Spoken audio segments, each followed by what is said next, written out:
susundin anuman ang suliranin, lahat ay aking kakayanin, pagkat ikaw ay kapiling. Subukin man ng panahon, mananatili sa'yo, Panginoon.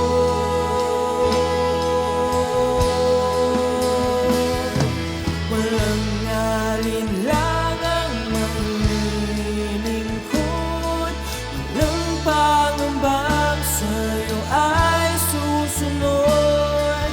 Hindi susuko at hindi ito, patuloy lamang sa iyo,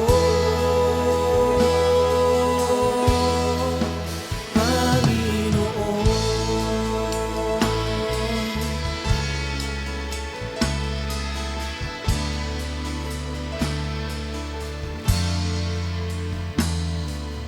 Ikaw ang aking paglilingkuran, kahit saan dalhin. Ikaw ay lagi kung susundin anuman ang suliranin, lahat ay aking kakayanin, pagkat ikaw ay kapiling. Subukin man ng panahon, mananatili sa'yo, Panginoon.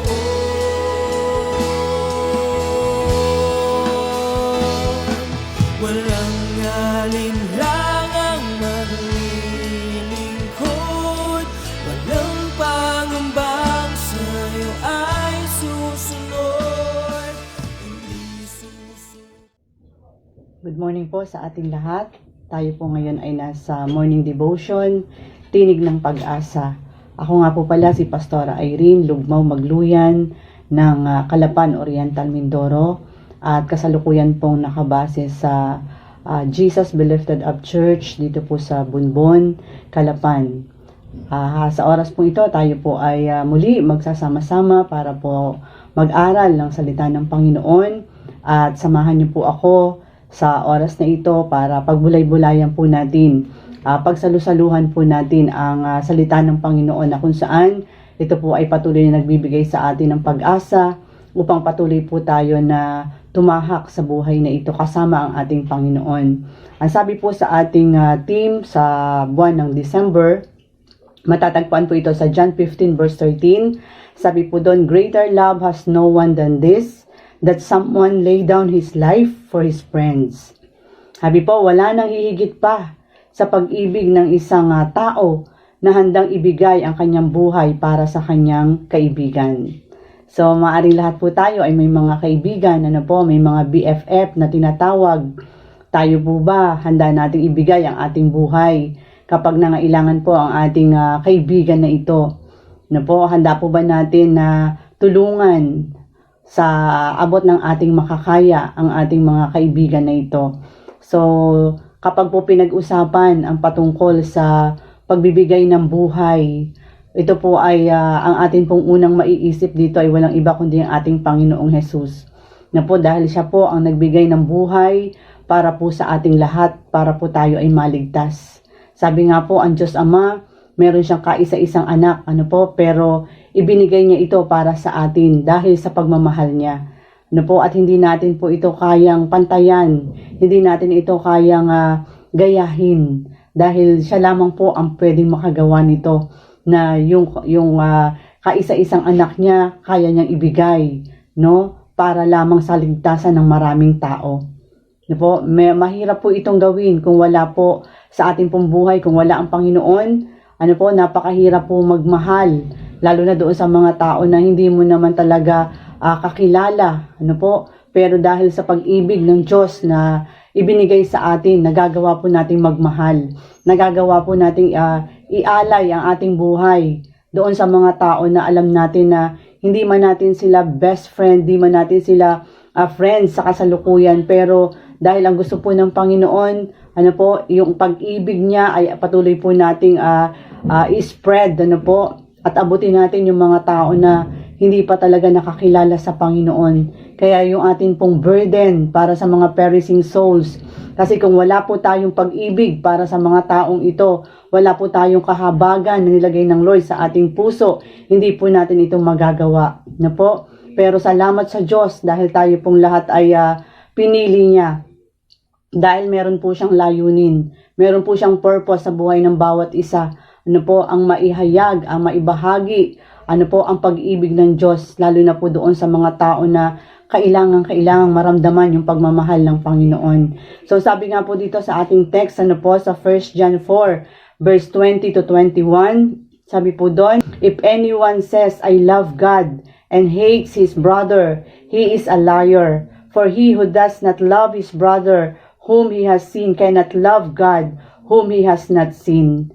Ano po, and sabi po sa verse 21, and this commandment we have from him, whoever loves God must also love his brother. Tayo po'y manalangin. Ama, salamat po sa oras na ito, sapagkat patuloy mo kami, Panginoong, binubuklod ng pag-ibig na nagmumula sa iyo. Salamat o Diyos for sending your only Son, Jesus Christ, para po sa aming kaligtasang lahat. At salamat o Diyos dahil patuloy na nararanasan namin ang kapangyarihan mo sa aming mga buhay. Lord, wala po kami magagawa kung wala ka sa amin. Patuloy mo kaming samahan. At Lord, sa live streaming na ito, Panginoon, nananampalataya po ako na meron kang magandang bagay na gagawin sa bawat isa.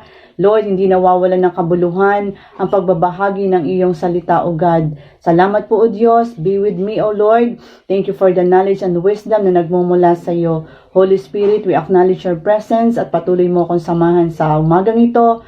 At salamat sa katagumpayan. Salamat, Lord, sapagkat something best will be going to happen today. In Jesus' name, amen and amen. So, sabi nga po doon, hindi daw po natin masasabi na mahal natin ang Diyos. Kung tayo naman ay galit sa ating kapatid. Paano mo masasabi na, Lord, mahal kita? Lord, paglilingkuran kita.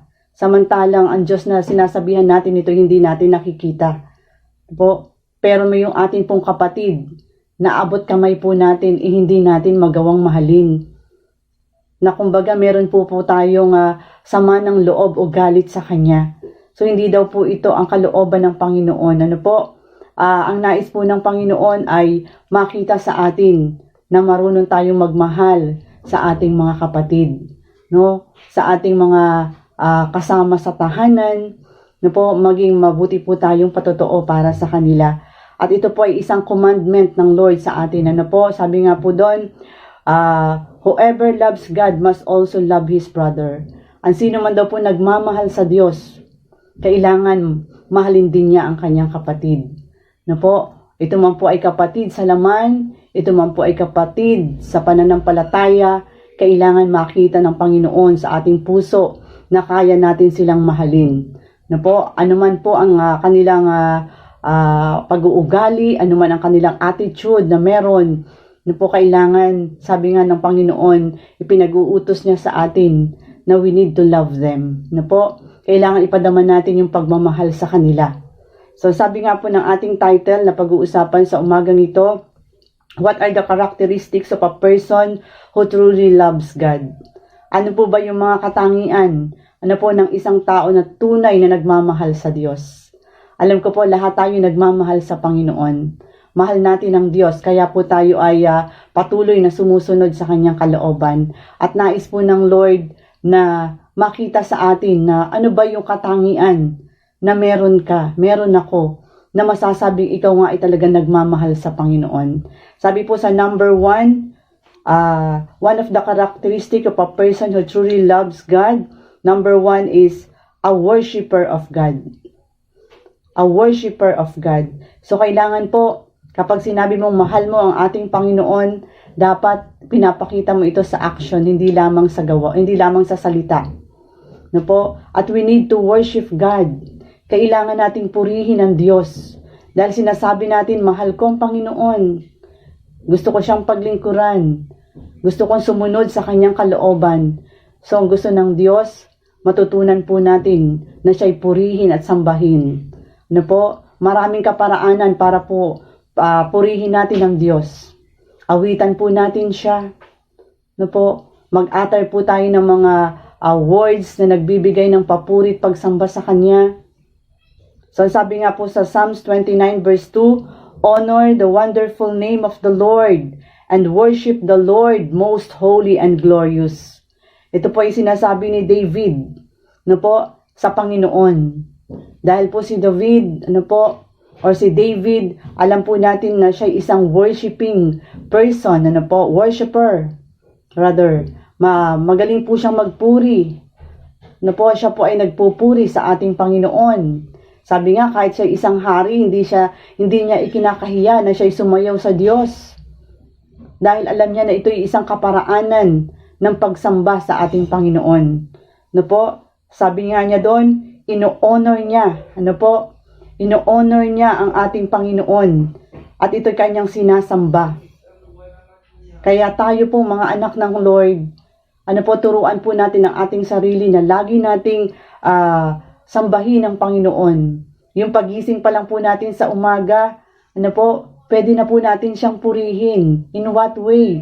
Pwede po natin sabihin, Lord, thank you for another day. Thank you for a new life na meron ako ngayon. Salamat sa bagong kalakasan. Patuloy kitang pinupuri. Patuloy kitang dinadakila sa buhay ko. So, dun pa lang po, napuri na natin ng Lord. At awitan po natin siya. Bago tayo lumapit sa pananalangin sa Lord, sambahin muna po natin ang Lord sa espiritu at katotohanan. Hindi naman po tinitinan ng Lord yung ating mga boses. Kung yan po ay maganda o hindi. Ang tinitinan po ng Lord, yung ating puso, kung paano tayo sumamba sa Kanya. Kung paano po natin dinidesire, na unahin siya sa ating buhay. So sabi nga po doon, worship is what you give to the Lord God you love. Pag sinabi pong worship or pagpupuri, ito po ay binibigay natin sa Diyos dahil mahal natin siya. Worship is recognizing Him for who He is in your thoughts, in your words, and in your actions. So ang pagpupuri po ay nire-recognize natin ang Diyos kung sino siya sa ating kaisipan. Kung sino po siya sa ating pananalita na lumalabas sa ating bibig. At kung sino po siya sa ating actions na ginagawa. Dito po nakikilala sa ating pananambahan sa Panginoon, na yung ating pong isip, pinupuno natin ng pagpupuri sa Lord, at ito po ay nakikita sa ating action, hindi man po tayo magsalita ng magsalita, pero nakikita po sa ating gawa kung paano natin sinasamba ang Lord, kung paano natin siya pinupuri sa ating mga buhay. Kahit po sa isip, pwede nating purihin ang Lord. Pwede natin siyang i-worship, yung ating pong kaisipan, pwede natin punuin yan ng mga bagay na kapuri-puri sa Lord. At ang sabi nga po dito sa number 2, a shining light. One of the characteristic of a person who truly loves God, kailangan po tayo ay nagliliwanag. Yan, a shining light. Sabi po ng Matthew 5 verse 16, make your light shine so that others will see the good that you do and will praise your Father in heaven. Kailangan daw po ay tayo ay magliwanag. Sa ganun makikita ng iba yung mabubuting bagay na ginagawa natin at sa ganun mapapapurihan ng Amang nasa langit. Amen? Kapag po kasi tayo ay nagiging buhay na patotoo sa mga taong nakapaligid sa atin, nakikita nila yung tunay na pagbabago sa ating buhay, napapapurihan-puri nila ang Panginoon. Nasasabi nila, praise God. Binago na nga talaga ng Lord ang taong ito. Praise God. Nakakatuwa naman ang kanyang buhay. So maging po sila na witness sa atin, nagagawa din po nilang pasalamatan ang Diyos. Nagagawa din po nilang purihin ang Panginoon. Kasi nakikita po ito sa ating buhay. No po, nagiging mapagmahal po tayo sa ating kapwa. No, kapag po may nangangailangan ng tulong, nagbibigay po tayo ng tulong sa kanila. At sinasabi po natin, ito ay pagpapala mula sa Panginoon. Nais kong i-share sa iyo. Kaya ano po yung nagiging word nila? Ano po yung lumalabas sa bibig nila? Salamat Panginoon. Salamat o Diyos, napakabuti mo nga talaga. No po? So yun po ang gusto ng Lord na makita sa atin, na tayo po ay nagsisilbing magandang patotoo sa mga taong nakapaligid sa atin. No po? Sabi nga po ay we are the living Bible. Po, tayo po yung buhay na salita ng Panginoon. No po, tayo po kasi ang tinitingnan ng sanlibutan. No? Hindi man po tayo laging magsasalita, pero dahil sa ating gawa nakikita. Nakikita nila tayo po ay pinagpapala ng Panginoon. At magtataka sila, bakit pinagpapala ng Diyos yan? Anong meron siya? No? Maku-curious po sila. At yun yung magiging daan para po sila ay sumamba sa Panginoon. No po? Para po tuklasin nila kung anong sikreto meron ka. Na pwede mo sabihin sa kanila, wala akong sikreto kundi meron akong Diyos na buhay na aking pinaglilingkuran, kaya ako ay pinagpapala ng Diyos. Kaya ako'y pinalulusog ng Panginoon. No? Minsan may magsasabi sa'yo, sis, bakit hanggang ngayon ganun pa rin yung itsura mo, hindi ka nagbabago?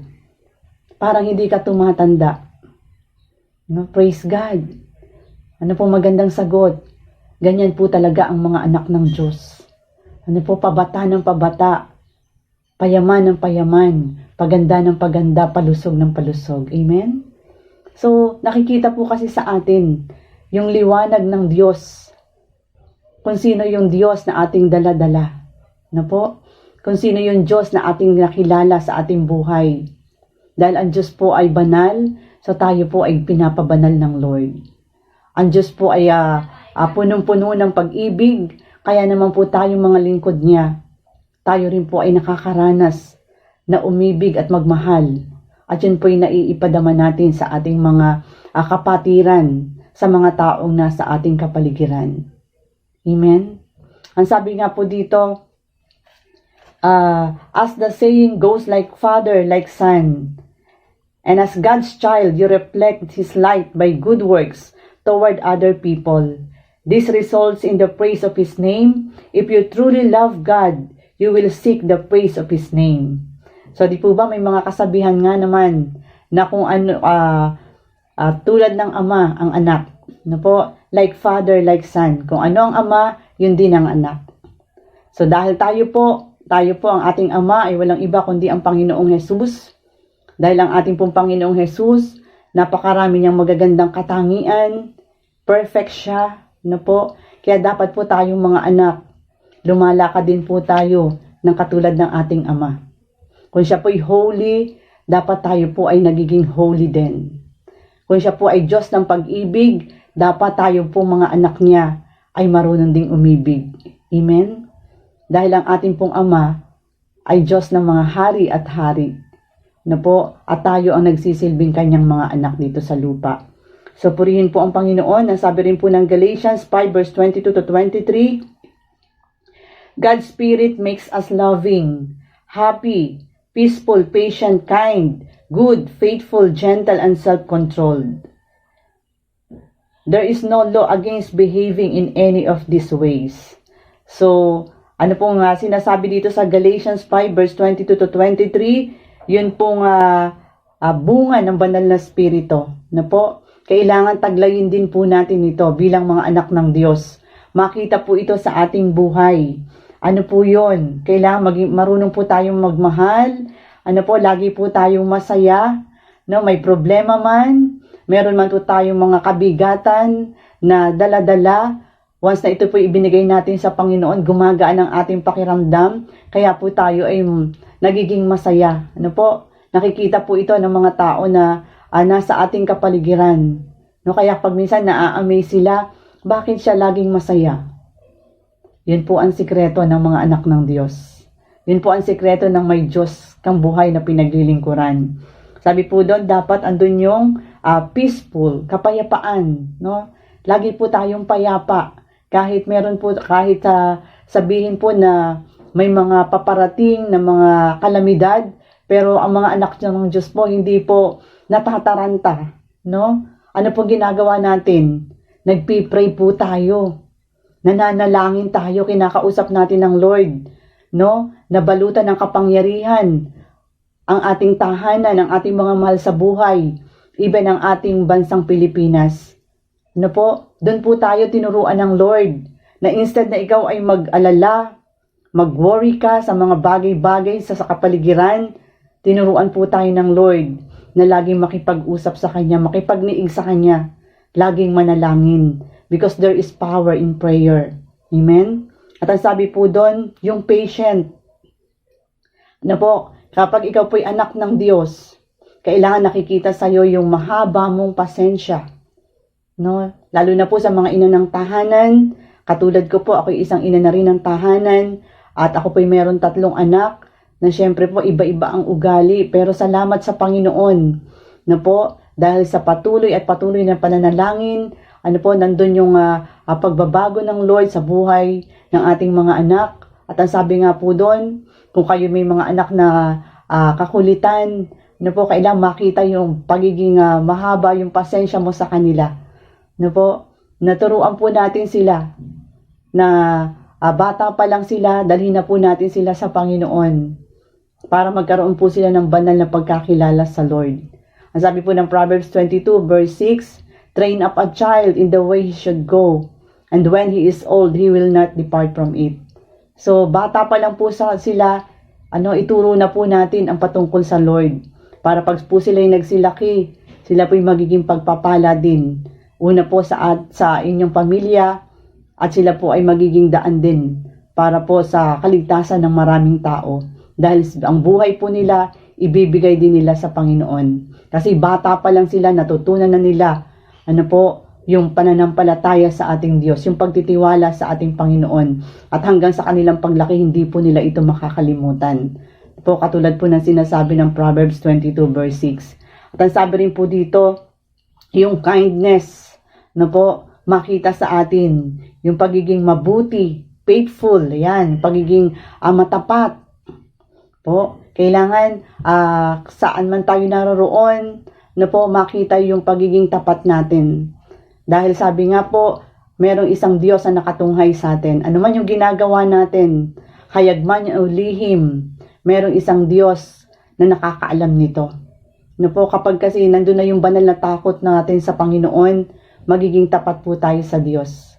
Lagi nating iisipin na mahal ko ang Panginoon. Gusto ko po maging tapat sa Kanya.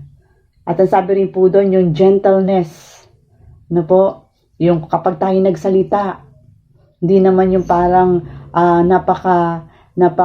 sabi nga po doon, parang si Kuya Cesar, napakabagal na salita. Hindi, ang gusto po ng Lord, yung gentle ka. Yung the way you talk ay napapapurihan pa rin ng Panginoon. Hindi tayo yung biglain. Hindi tayo yung magagalitin. Kasi anak tayo ng Panginoon. Kailangan ay lagi natin sasabihin sa ating sarili. Lagi natin kakausapin ang ating sarili. Lagi tayong andun yung ating pagpipigil sa ating sarili. Dahil ito isa rin fruit of the Holy Spirit na binigay sa atin. Yung ating self-control sa ating sarili. Yun. Amen? At kapag po itong mga bagay na ito ay nakikita po sa ating buhay, ako po ay naniniwala na walang, ang kaaway po ay walang puwang para po tayo ay ipahiya. Dahil mananatili po na tayo ipapakita natin na tayo talagang totoong nagmamahal sa Diyos. Na tayo totoong kaibigan ng Panginoon. Amen? At ang sabi din po dito, what fruits of good works is seen in the child of God?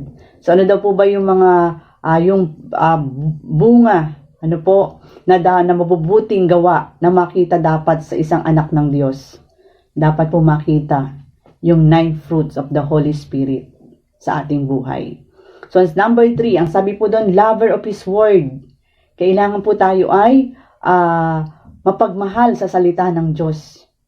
Sabi po ng John 14 verse 21, but the Holy Spirit will come and help you, because the Father will send the Spirit to take my place. The Spirit will teach you everything and remind you of what I said while I was with you. So sabi po doon, no, ang banal na Espiritu daw po ay pumunta dito, no po, sa atin, para siya yung maging katulong, para po siya yung magre-remind sa atin, siya yung magpapaalala sa atin ng mga bagay na pagminsan ay dapat nating gawin. Ano po? Nung ang Panginoong Jesus, ano po, siya ay umakyat sa langit, ang kanyang iniwan po dito sa lupa ay ang banal na Espiritu. Ano po? Siya po yung take place ng lugar ng Panginoong Jesus sa atin. Ano po? At ang sabi nga po doon, the Spirit will teach you everything. Yan, ang Holy Spirit po ang nagtuturo sa atin ng lahat ng bagay. Kaya napakaganda po na lagi nating ina-acknowledge ang kapangyarihan ng banal na Espiritu sa ating buhay. Amen? Natutunan ko po kay Reverend Stella Bidanya. Siya po ay ninang namin sa kasal ng aking husband, si Pastor John, at si Bishop Leo, na sabi nga po, lagi mong i-acknowledge ang banal na Espiritu sa iyong buhay. Halimbawa po, may nawawala kang bagay, kesa mainis ka, kesa magalit ka, maapektuhan yung mga kasama mo sa tahanan, i-acknowledge mo ang Holy Spirit, kasi nandyan lang siya, no? At nais lamang niya na lagi mo siyang ipakita mo na kailangan mo siya sa buhay mo. At yun po ay proven. Napakarami ng bagay po na nangyari sa akin na meron po ako mga bagay na hinahanap na sa tingin ko ay sabi ko nga ay talagang hindi ko na makikita. Pero tinry ko po ang kapangyarihan ng banal na Espiritu. Sabi ko, Holy Spirit, unless napakialaman mo ko, hindi ko na makikita ang bagay na yon. Pero alam niyo po ba, talagang napaka-powerful po ng banal na Espiritu. Na po, nung sinabi ko po yon, doon ko nakita na sabi ko talagang totoo. Once na in-acknowledge mo ang Holy Spirit, walang mahirap, na po, at walang imposible. Kaya, iyon, sa ating pong buhay, pag tayo po ilalabas ng ating tahanan, lagi po nating sabihin, Holy Spirit, body-body tayo. Para po yung maghapon natin ay matagumpay. Na po, kung tayo man po may trabaho, tayo man po ay nag-oopisina, tayo man po ay empleyado, pero once na in-acknowledge po natin ang Holy Spirit sa ating buhay, andun po yung protection, andun po yung matagumpay na maghapon sa ating buhay. Amen? That's the power of the Holy Spirit po. At sasabi nga po dito, na sa Psalms 119 verse 11, I treasure your word above all else. It keeps me from sinning against you. Sabi po doon, so tinitreasure natin ang salita ng Panginoon. No po? At ang sabi nga po doon ay, it keeps me from sinning against you. So ito po yung nagsisilbing pumipigil sa atin para po tayo ay magkasala. Kapag po tayo ay pounded ng salita ng Panginoon, mahal po natin ang salita ng Diyos, na i-apply po natin to sa ating buhay. No po? Tayo po ay nagagawa po natin na ma-overcome yung mga pagsubok dahil sa salita ng Panginoon. Dahil ang salita po ng Diyos ay totoo. Amen? Kaya, lagi po tayo mag-aral ng salita ng Diyos. Lagi po tayo magbasa. Pagbulay-bulayan po natin ito. Gawin po natin yung sinasabi sa Joshua. Sabi pa po doon, Joshua 1 verse 8. Ano sabi po doon?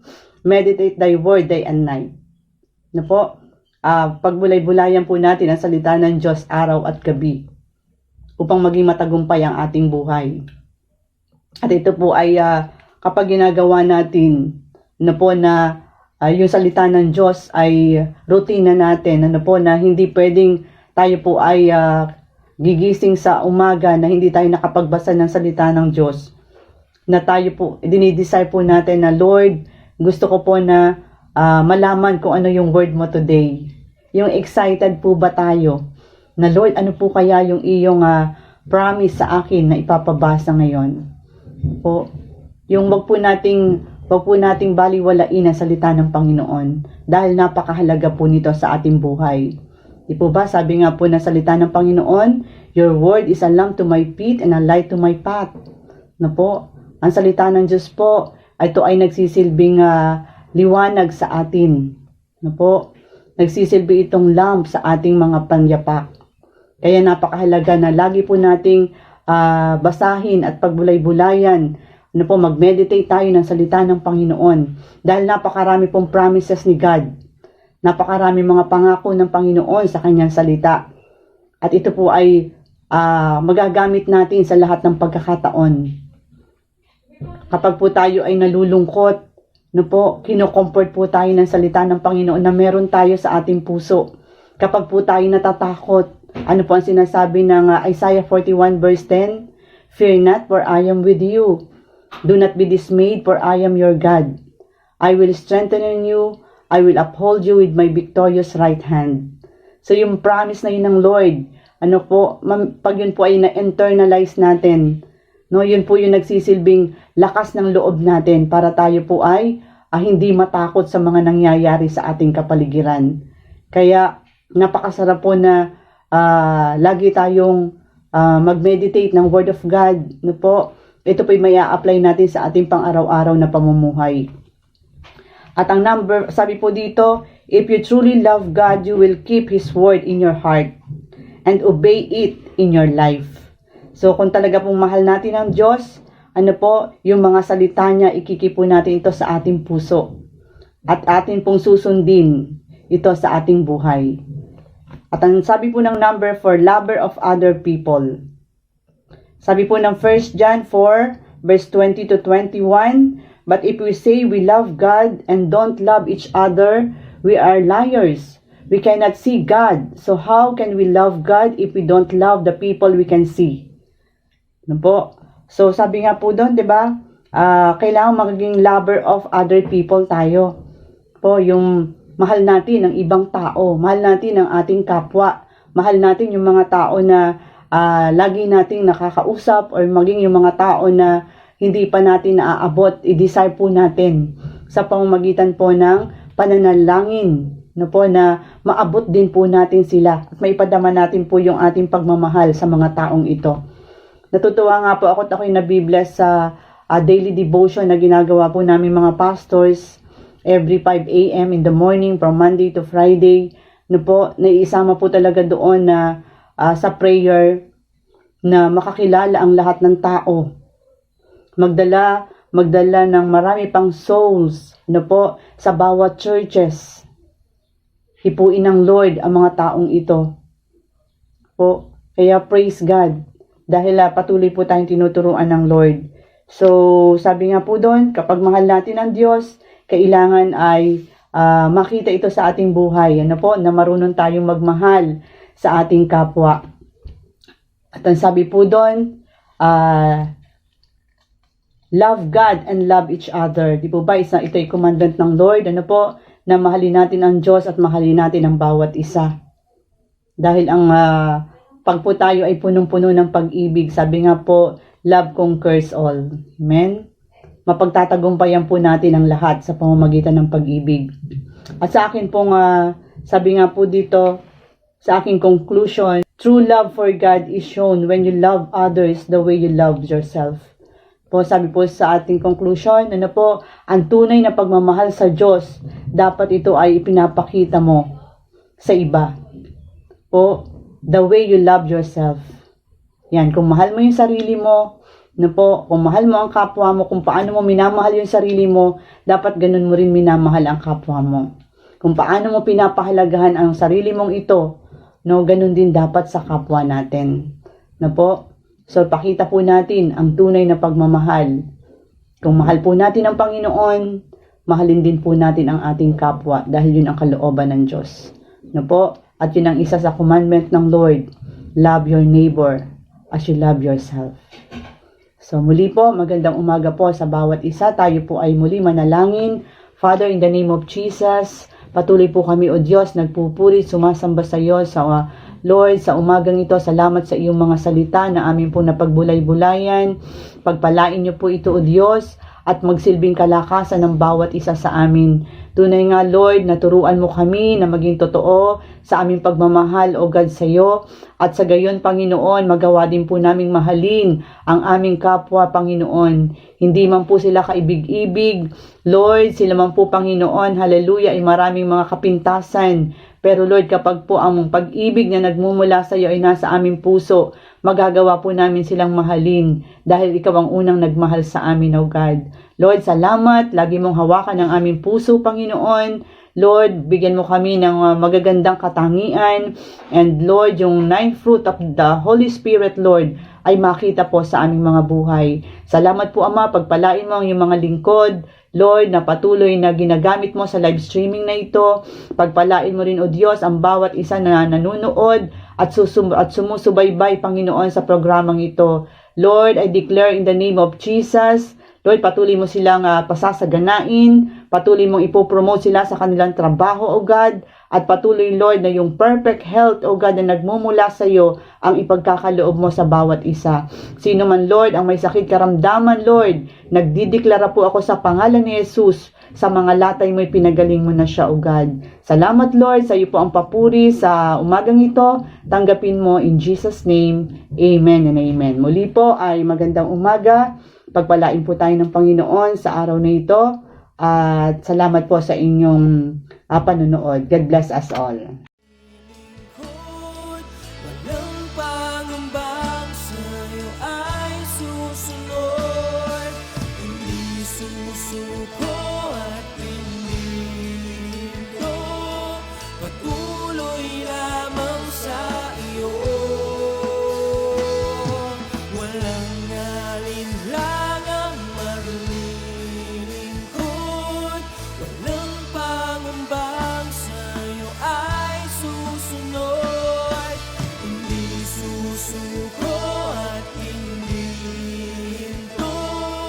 Patuloy lamang sa iyo. Hanggang dulo, mananatili anumang hamon. Ikaw pa rin ang Panginoon. Tatapusin ang takbuhin sa kahanan.